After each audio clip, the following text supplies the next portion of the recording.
This is DMG, and in the last video we blew some people's minds and other people we blew the head clean off. And in this video we're going to talk about how do you prepare your special pizza box war game terrain. Ultra cheap. As Terrainaholic said, it's only 30 cents per square foot. I mean, how could you go wrong?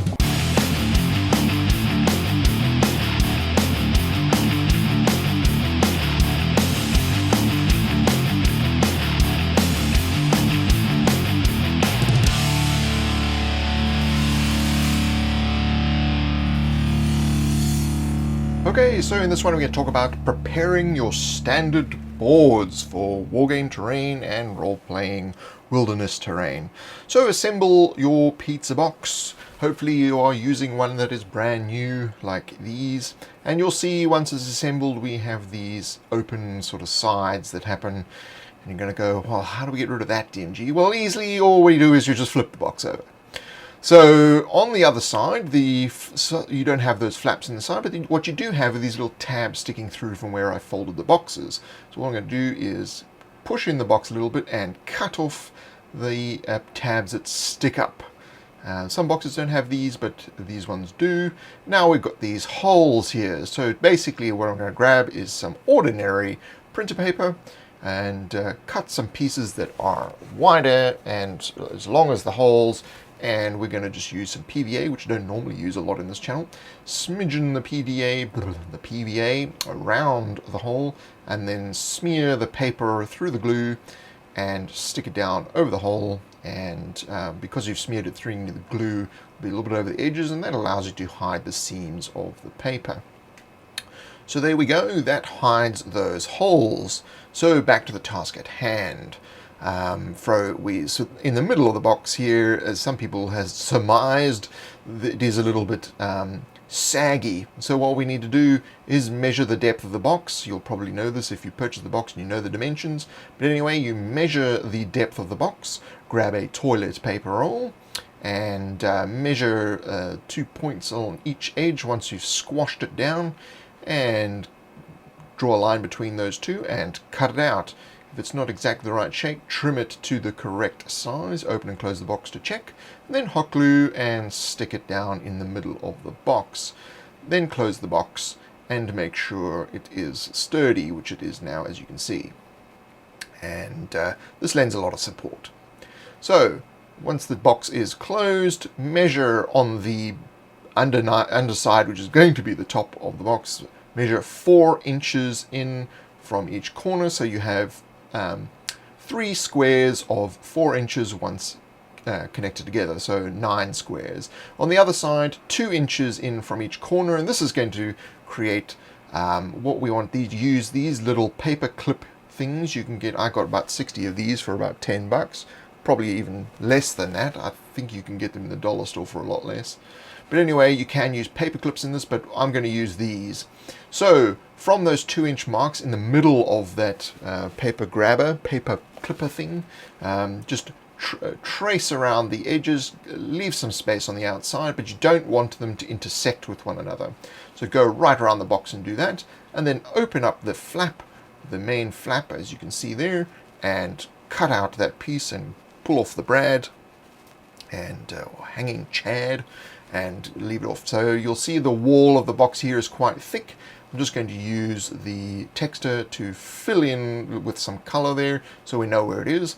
And we're going to open up the box again, pull it out from the brad, from the tabs, so that we can now modify this wall to make it thinner. So you can see where the color is there along that thicker edge. So we're just going to cut along there and cut off the tabs that are left, and then reassemble the box again. So that leaves us with these 2 tabs on either side that are loose.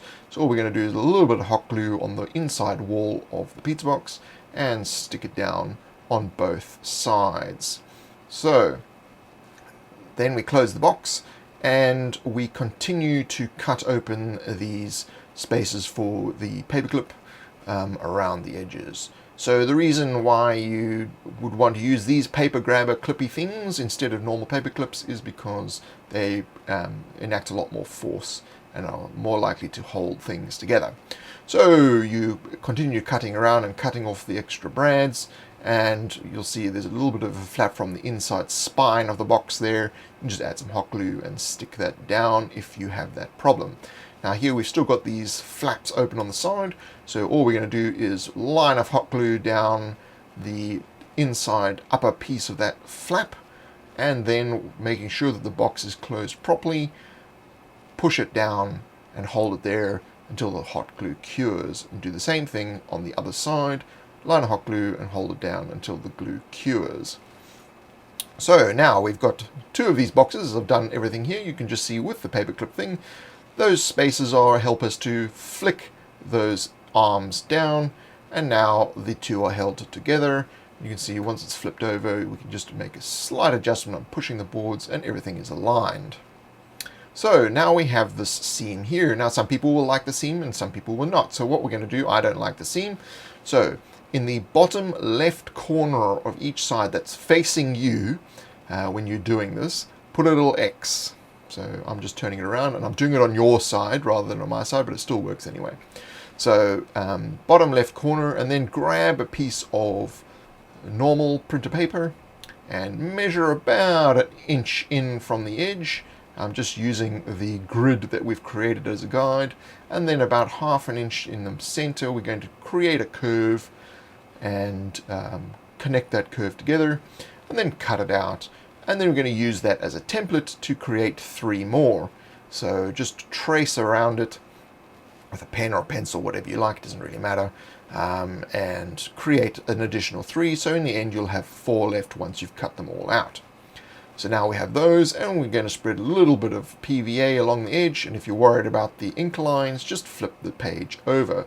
So then we smear the page through the PVA and position it nicely with the curve hanging over. You just run your finger through it to hide the seam. Now, what you can do instead of using printer paper, you can also use slightly thicker paper or cardstock, which is going to be better, and I'll show you why here. So basically, this is how it covers the seams, and you still got this one in the middle, but don't worry about that. We're going to use that. But here's where the problem lies between paper and cardstock. The paper tends to warp like that, and the cardstock does not. So you can use that instead. Now also, these flaps must be able to fold down so that when you're storing or transporting or whatever, any terrain that's on there will just fold over. So that's how you prepare for your pizza box war game terrain. Now if you like this video, like button! And of course, if you'd like to see future videos, subscribe to this channel, and if you think this is cool and your friends need to know about it, share it on social media and everywhere else that could possibly, your grandmother might want an email. Who cares? Send it out there.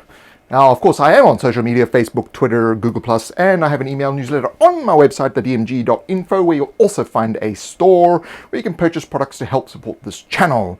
Speaking of channels, I have an additional channel which is all about the art, science, and technology of role-playing games. It's called 7D System, and the link is in the description below on YouTube. So, of course, it seems pretty logical as to how you would go up on these things. You just put stuff on top, but how do you go down? That's what we're going to talk about in the next video, so don't go out and build 500 of these because we may need to make some emergency modifications. Thank you for joining me, and I'll see you in the next one.